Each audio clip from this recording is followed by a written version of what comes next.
ठीक है, तो लेफ्ट हैंड कर्व हो गया।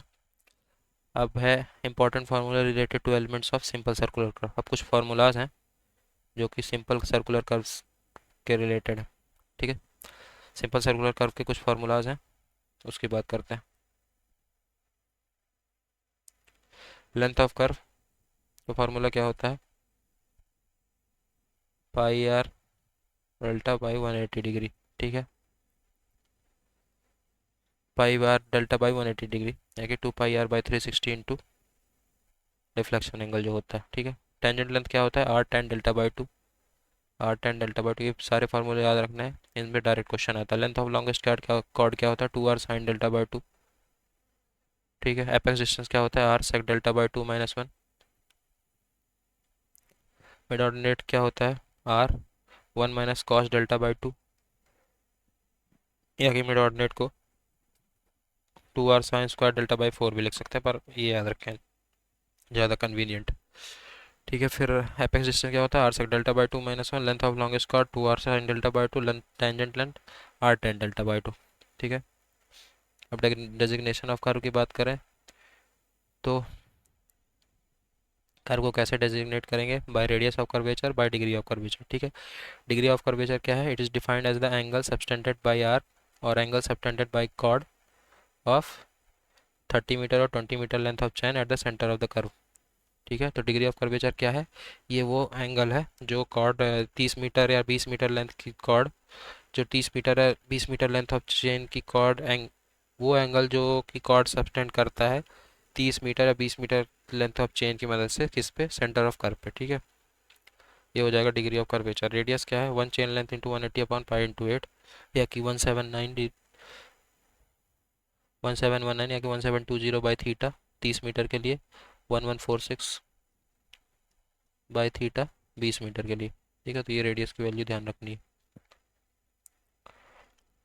कॉर्ड डिफिनेशन का यूज़ किया जाता है रेलवे के केस में, आर्क डिफिनेशन को यूज़ किया जाता है हाईवे केस में। तो हाईवे केस में आर्क डिफिनेशन, रेलवे केस में कॉर्ड डिफिनेशन। ठीक है, रेलवे कर्व की जो डिग्री होती है 1 डिग्री से 6 डिग्री होती है, और हाईवे कर्व की डिग्री होती है 1 डिग्री से 20 डिग्री तक लेते हैं। ठीक है, अब रेडियस या कि वर्साइन रिलेशन कर्व का देख लेते हैं।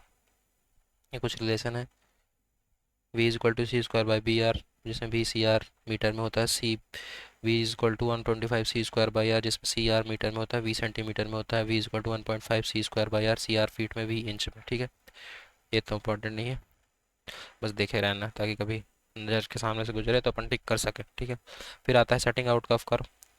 ठीक है, सेटिंग आउट ऑफ कर्व क्या है, इसमें कुछ मेथड्स हैं। सबसे पहला मेथड है linear method. In this method only tape और चेन यूज। लीनियर मेथड में सिर्फ टेप और चेन यूज होता है।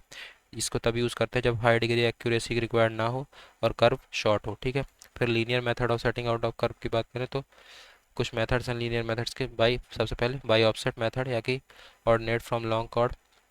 उसका फॉर्मूला होता है OX √r² - s² - r × O0। ठीक है, by successive bisection of chord r 1 - cos θ/2।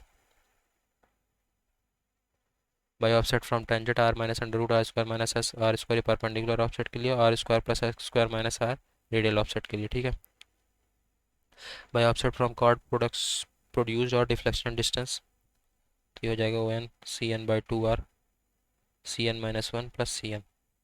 ठीक है, ये था लीनियर मेथड। एंगुलर मेथड क्या है, in this method an instrument such as theodolite with और विदाउट और टेप और चेन यूज्ड। इस मेथड में एक इंस्ट्रूमेंट जैसे थेडोलाइट हो गया, टेप या चेन, विथ टेप या विथआउट टेप के यूज़ किया जाता है। ठीक है, इसको अब यूज़ करते हैं जब हाई डिग्री ऑफ एक्यूरेसी की ज़रूरत हो और कर्व बड़ा हो। ठीक है, angular methods of setting out of curve देख लेते हैं।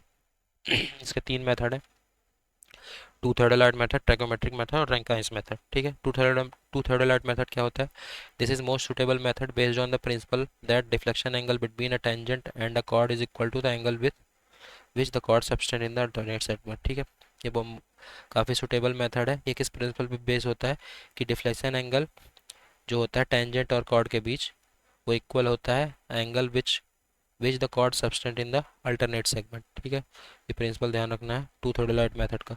ठीक है, deflection angle between a tangent and chord is equal to angle with which the chord subtend in the alternate segment. ठीक है, one theodolite is kept at point of curve and another is kept at point of tangency. इस method में एक थ्योडोलाइट point of curve में रहेगा और अगर दूसरा थ्योडोलाइट पॉइंट ऑफ टेंजेंसी में रहेगा, ठीक है। फिर आता है टेकोमेट्रिक मेथड। इस मेथड में जो पॉइंट ऑफ कर्व है वो फिक्स्ड होता है by the deflection angle from the rear tangent, मतलब backward tangent, and measuring tacheometrically the distance of that point from point of curve, ठीक है। In this method a point on the curve is fixed, curve में एक point fixed होता है by the deflection angle from the backward tangent and measuring tacheometrically the distance of that point from the point of curve, ठीक है। Rankine's method या कि tangential method की बात करें, इसको डिफ्लेक्टिंग एंगल भी बोलते हैं। रैंकाइंस मेथड या रैंकाइंस मेथड और टेंजेंशियल एंगल, इस मेथड में क्या होता है, the curve is set out by tangential angle, इसमें जो कर्व सेट आउट करते हैं उस टेंजेंशियल एंगल की मदद से करते हैं with a theodolite and a chain और टेप। इसको चेन या कि थियोडोलाइट मेथड भी बोलते हैं। ये मेथड एक्यूरेट होता है कंपेयर टू टेकोमेट्रिक मेथड, ठीक है।